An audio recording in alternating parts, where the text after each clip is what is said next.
Well, I have a sort of suggestion, and that is this,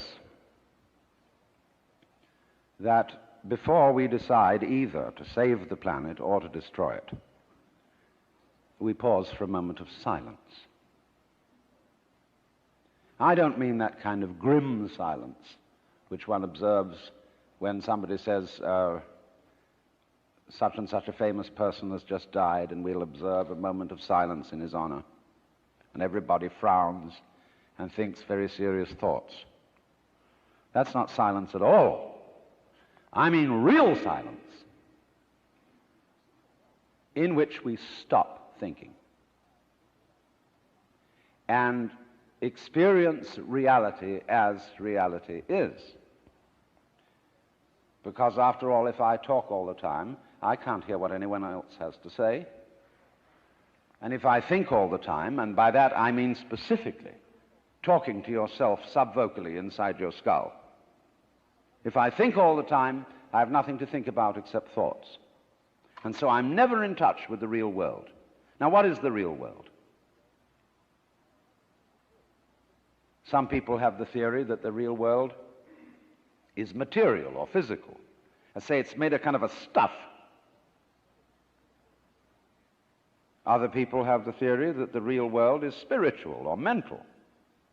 But I want you to point out that both those theories of the world are concepts. They are constructions of words. And the real world is not an idea. It is not words. Reality is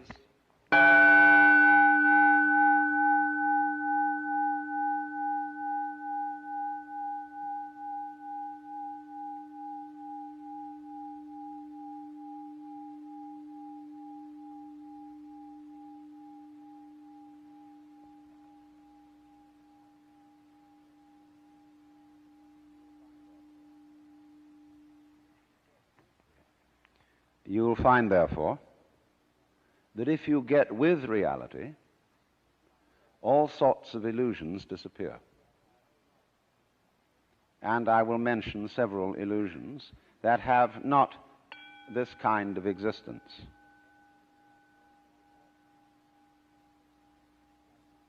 Let's begin with some very down-to-earth ones, like money. Money is a very useful method of accounting. It is a measure of wealth in the same way as inches are measures of length and grams measures of weight. You cannot eat money. You could have a fantastic quantity of dollar bills and stock certificates on a desert island, and they would be useless to you. What you would need would be food and animals and companions. Money simply represents wealth in rather the same way that the menu represents the dinner. Only we are psychologically perverted in such a way that some of us would rather have money than real wealth. But you know, you cannot drive in 5 cars at once, even though they be Cadillacs. You cannot live simultaneously in 6 houses or eat 12 roasts of beef at one meal. There is a limit to what one can consume.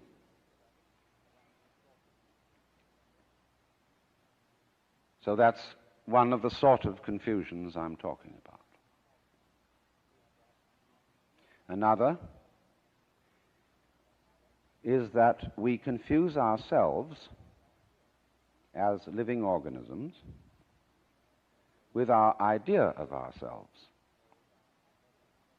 That is to say, with a conception of myself which is called the personality or ego.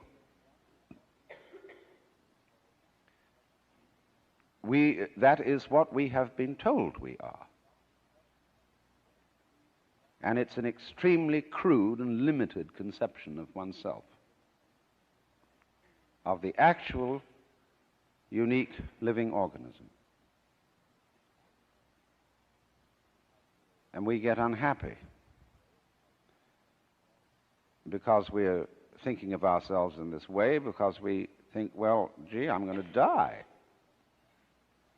I once talked to a woman who came to me and said she was afraid of death. And we went into it in a long conversation. I said, what are you really afraid of? And she thought it over and thought it over, and he said, do you know, what I'm going to be afraid of is what other people are going to say. They're going to say, poor old Gert, she couldn't last it through. Because you see, who you think you are is entirely dependent on who people have told you you are. You're not that. Then another thing that bothers us is time. Most people nowadays say, I have no time. Of course you don't. Because you are not aware of the present. You know, the present is represented on your watch by a hairline that is as thin as possible, as is consistent with visibility. And so everybody thinks the present is, instead of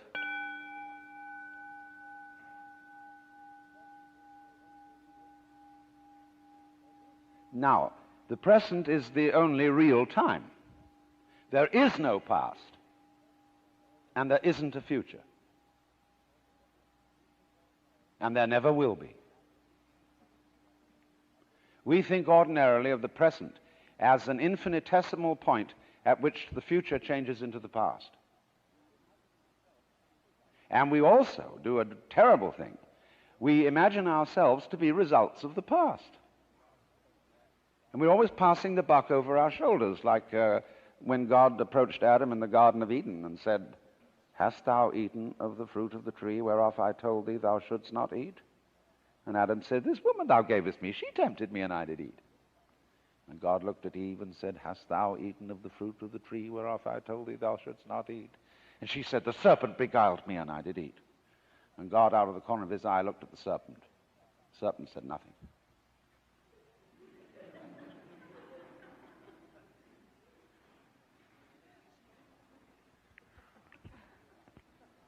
So you see, we're always passing the buck. And don't realize that the past is caused by the present, as the wake of a ship flows back from the prow. Now, the wake doesn't drive the ship any more than the tail wags the dog.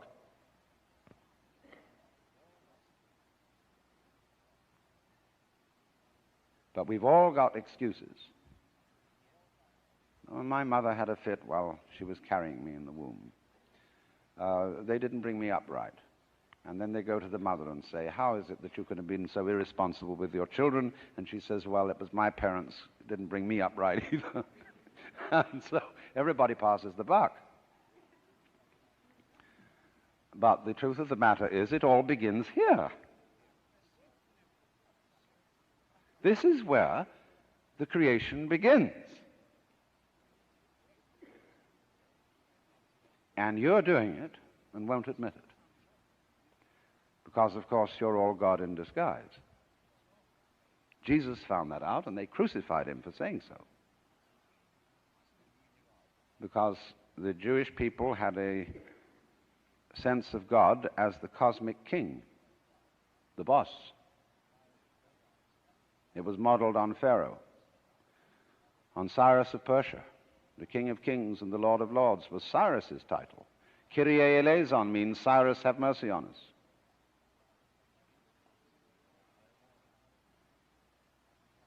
But you don't have to think of God in that image. When modern Protestant theologians of the sort of liberal type are saying God is dead, they mean not that literally. They mean a certain image of God is dead, outworn. Because it was, after all, an idol. And when it says, thou shalt not make to thyself any graven image, it doesn't mean merely images of wood and stone, which nobody took seriously anyway. It means, above all, images made of imagination, images made of concepts. And that one had feet of clay. But it doesn't mean that God is dead, that life is nothing more than a trip from the maternity ward to the crematorium. It's much more spooky than that.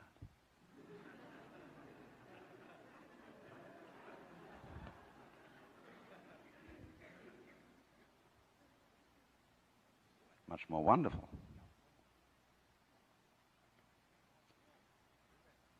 But you see, you can't conceive reality. We could say God is reality. But if I call this the sound of a gong, it isn't the same as this. You see? The sound of a gong is a different sound from that sound. The sound of a gong, the sound of a gong, the sound of a gong, the sound of a gong is not...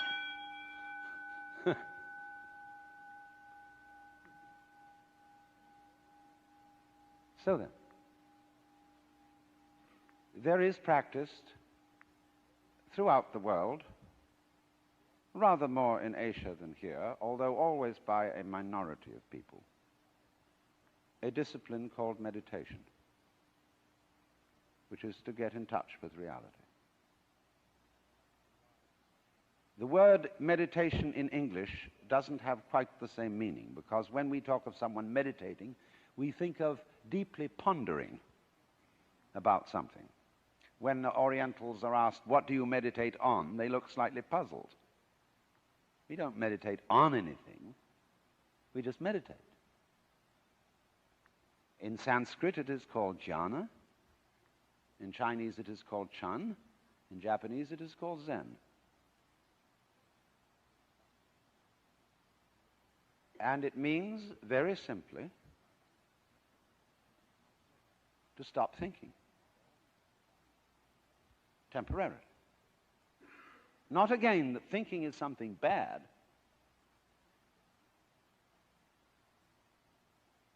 but if you don't, you have to stop thinking at certain times. Once you get the knack of that, you can do it even while you're thinking.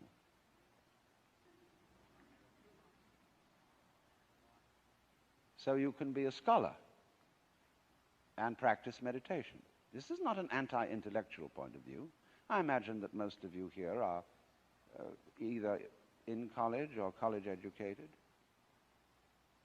And the foundation of the intellectual life,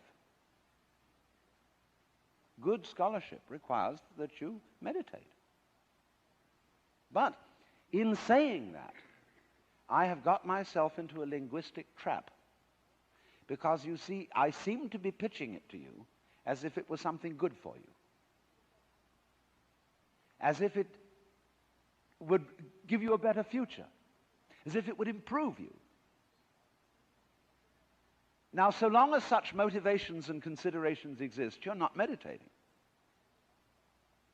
We talk sometimes about the practice of meditation as if it were like practicing the piano, preparing for a concert. It's much more like the practice of medicine, as when you say, well, I practice medicine. It means you do it every day. It's your way of life. So this is a very odd thing for Westerners to understand, and particularly for Americans, because we are so fixated on the future.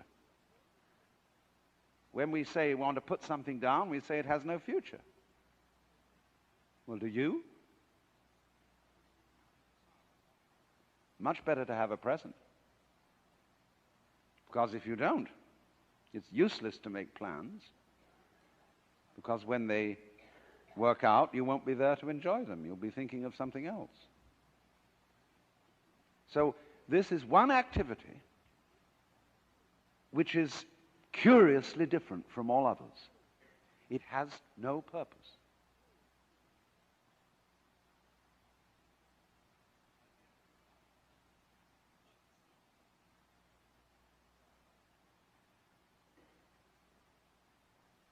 It's rather like music or dancing in that respect. Why do you listen to music? Supposing there would be a culture with no music, would you consider that a high culture? But why do you do it? Well, some people say, well, we go to the concert to improve our minds. Well, if you do it that, you're not listening. As you see, music is peculiar in that it is a marvelous pattern of sounds that doesn't mean anything. There is some inferior music that means something. What we call program music, like the Tchaikovsky 1812 Overture, or some of Debussy's perpetrations, such as the Englutted Cathedral, where it's creating visual pictures, or imitating natural noises, the beat of horses' hooves, or rollings of military drums, and the sound of the waves, etc. Just imitation. Now, great music, as composed by Bach or Mozart, or the Hindu music, or some of the great contemporary composers, doesn't mean anything except itself. It isn't going anywhere. Otherwise, the fastest orchestras would be considered the best.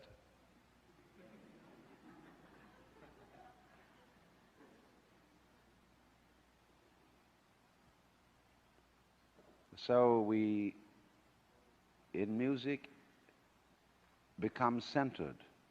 We come into the present. Not a hairline present, mind you. It's an expanded present, because if you had a hairline present, you wouldn't be able to hear one note after another. You wouldn't know what note you'd heard before. So you couldn't hear melody.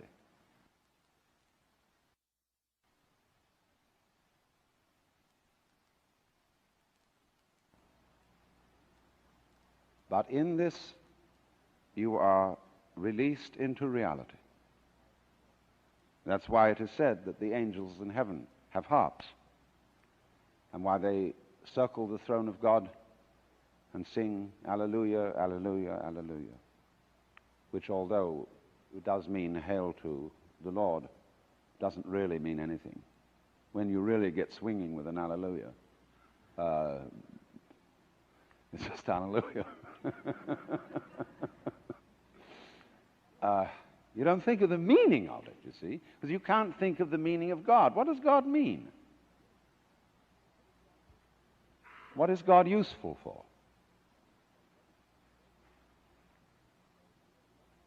And so in the same way you can ask, what does a tree mean? What does a cloud mean? What does a fern mean? What's it all about? Well, we've got on all kinds of weird theories that ferns exist in a certain way in order to propagate themselves. Like birds do all this thing in order to lay eggs so that more birds come out. And the whole point of that is that there shall be more birds still. This is a purely engineering approach to life,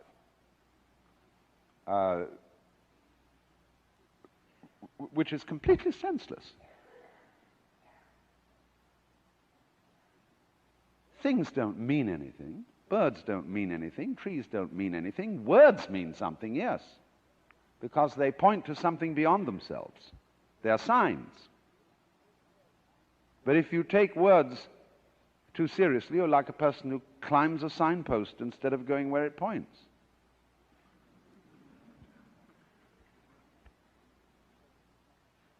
And so if you suddenly say, but my life has no meaning, you're identifying yourself with a word. And that's what we do. If I would identify myself with Alan Watts, that would be identifying myself with a concept, with words. A rather complicated mess of words, to be sure. But still, I would have made that mistake.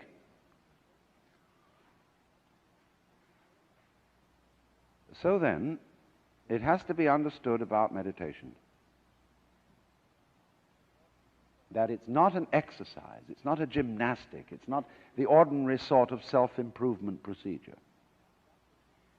And one does it not to be good for you, but just because you dig it. Because at last you find yourself in the center, the eternal now, in which past and future drop away.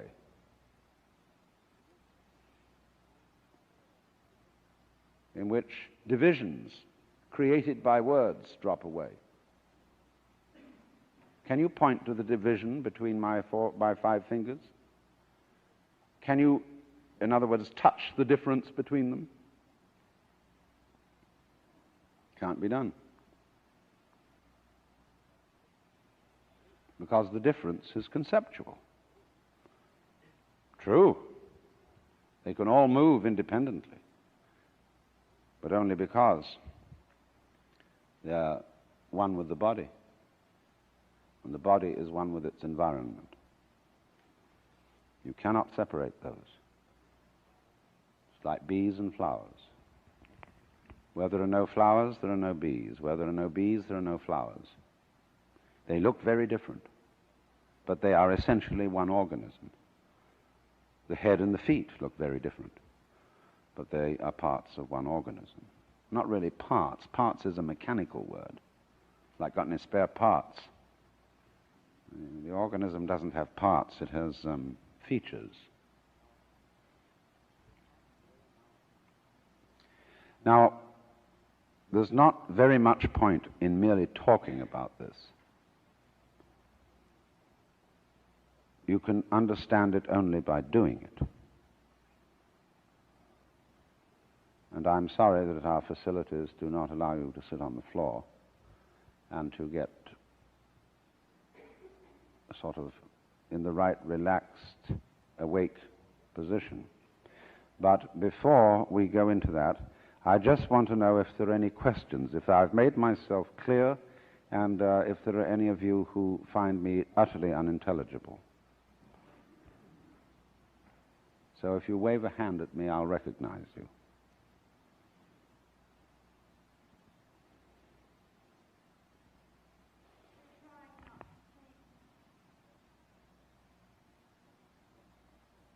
You must be careful about that.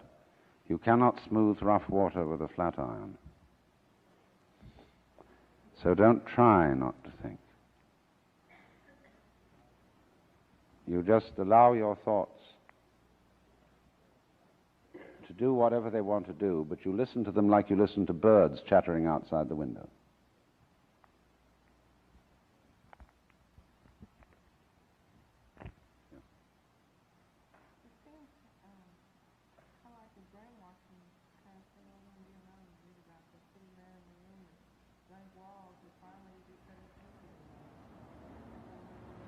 It would be, the question is, it sounds like brainwashing, like when in Vietnam they put prisoners of war in front of blank walls. And, of course, that would be brainwashing to a person who didn't know how to meditate. And they recognize perfectly well that we don't. And therefore, forced, you see, it's forced meditation, which would be the horrors. The form of torture, that's like people don't like silence. They have the radio on or something, you see, all the time. Have a radio in your car. And everywhere. All this chatter, chatter, chatter, chatter. We don't like silence, and therefore they know it's a torture for us.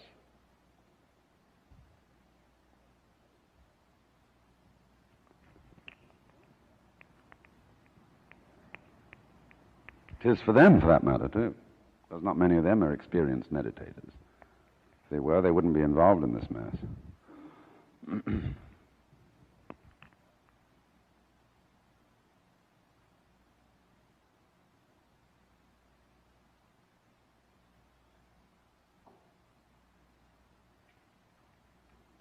Yes.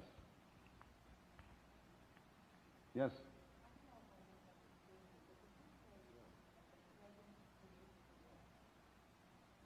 Yes.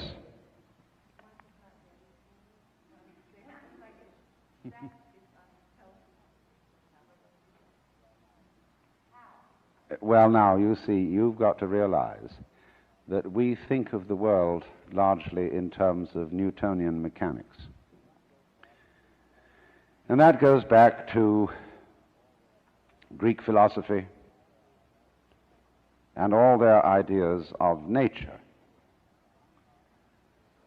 And by and large, these people were always thinking about nature by analogy with the game of billiards. And so when a ball moves, it was hit by a cue. And we say the ball moves because it was hit by the cue. So when you do something, people ask, what hit you? What was your motivation that caused you to behave in this way? But you must understand that cause and effect is a defective way of describing nature. What happened was this, that when we separated events into separate bits, you see, we forgot that we had done that in order to talk about the event. It's like when you separate a wiggle and you give names to different, say, bays or capes or mountains on a territory, that naming doesn't actually separate them. So when you get motion, time is only a measure of motion. We begin to think about bits of motion.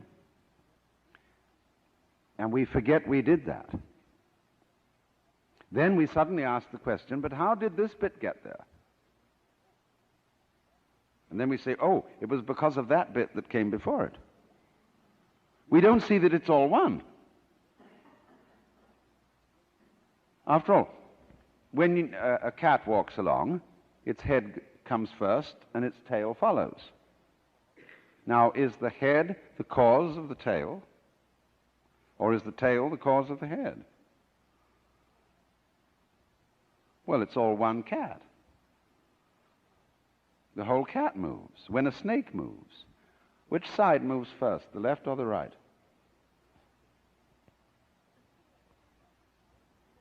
See, it all goes together. But if you want to define yourself as a billiard ball, then you will play life like the past was responsible for you.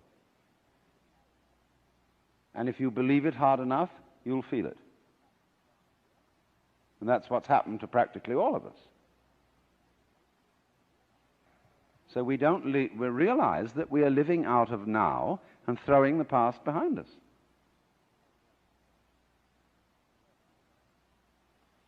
Yes, in the back.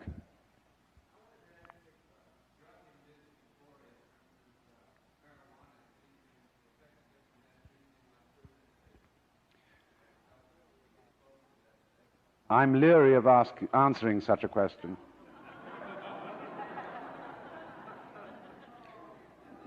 Because I seem to be living in an area where there is incomplete freedom of speech. Yes.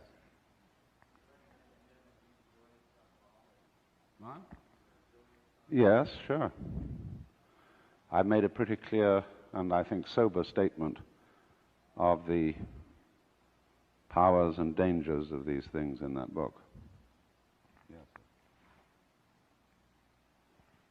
In the prison in Vietnam, I'm talking about the present and the past, for two prisoners, one experienced in meditation and one not experienced in meditation, their experience of presence is going to be entirely different. Is not that difference due because of past training or experience? And why would it not be the same? No, it is due to the fact that the meditator meditates and has liberated himself from his past, which was an idea in his head.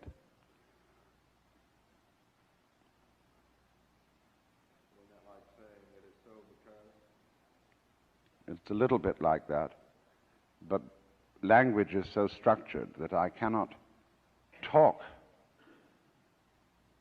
without this implication. We can practice, we can enter into the meditation state and see why that would be so, but we would see it directly from that state, not from any explanation.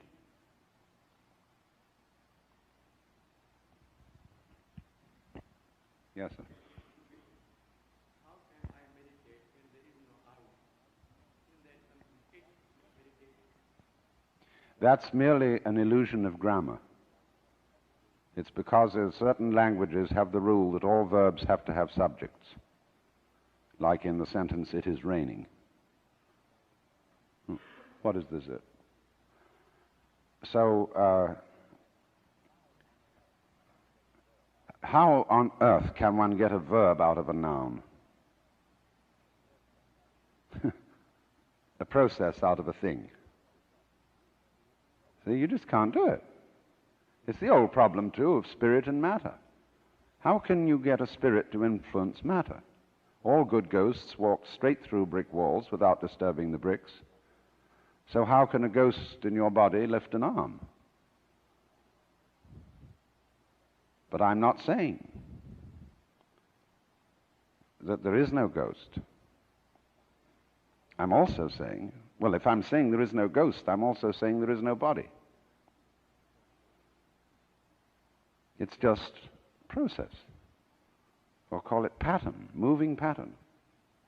Patterns of motion, patternings of motions, patternings of motionings.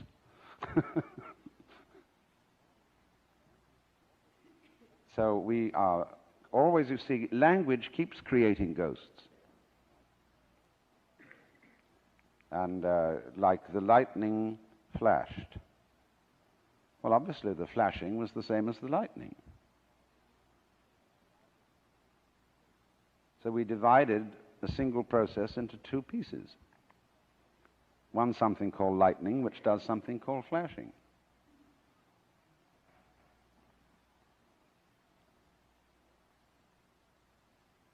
Yes, the gentleman in the white shirt.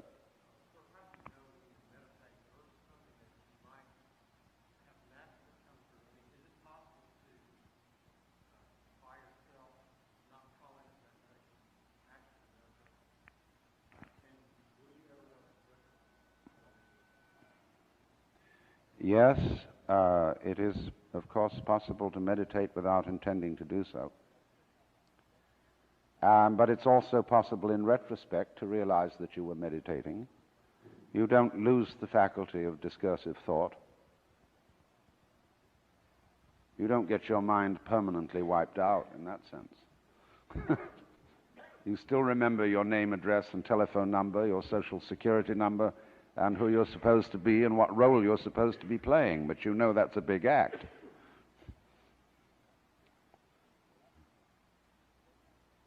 That's the difference between a crazy person and an enlightened person. A crazy person might get by accident into some of these states and get so lost that he wouldn't know how to come back to the world of ordinary normal conventions. But when meditation is properly practiced, you can also operate in the conventional world. Yes, the red arm I see over there.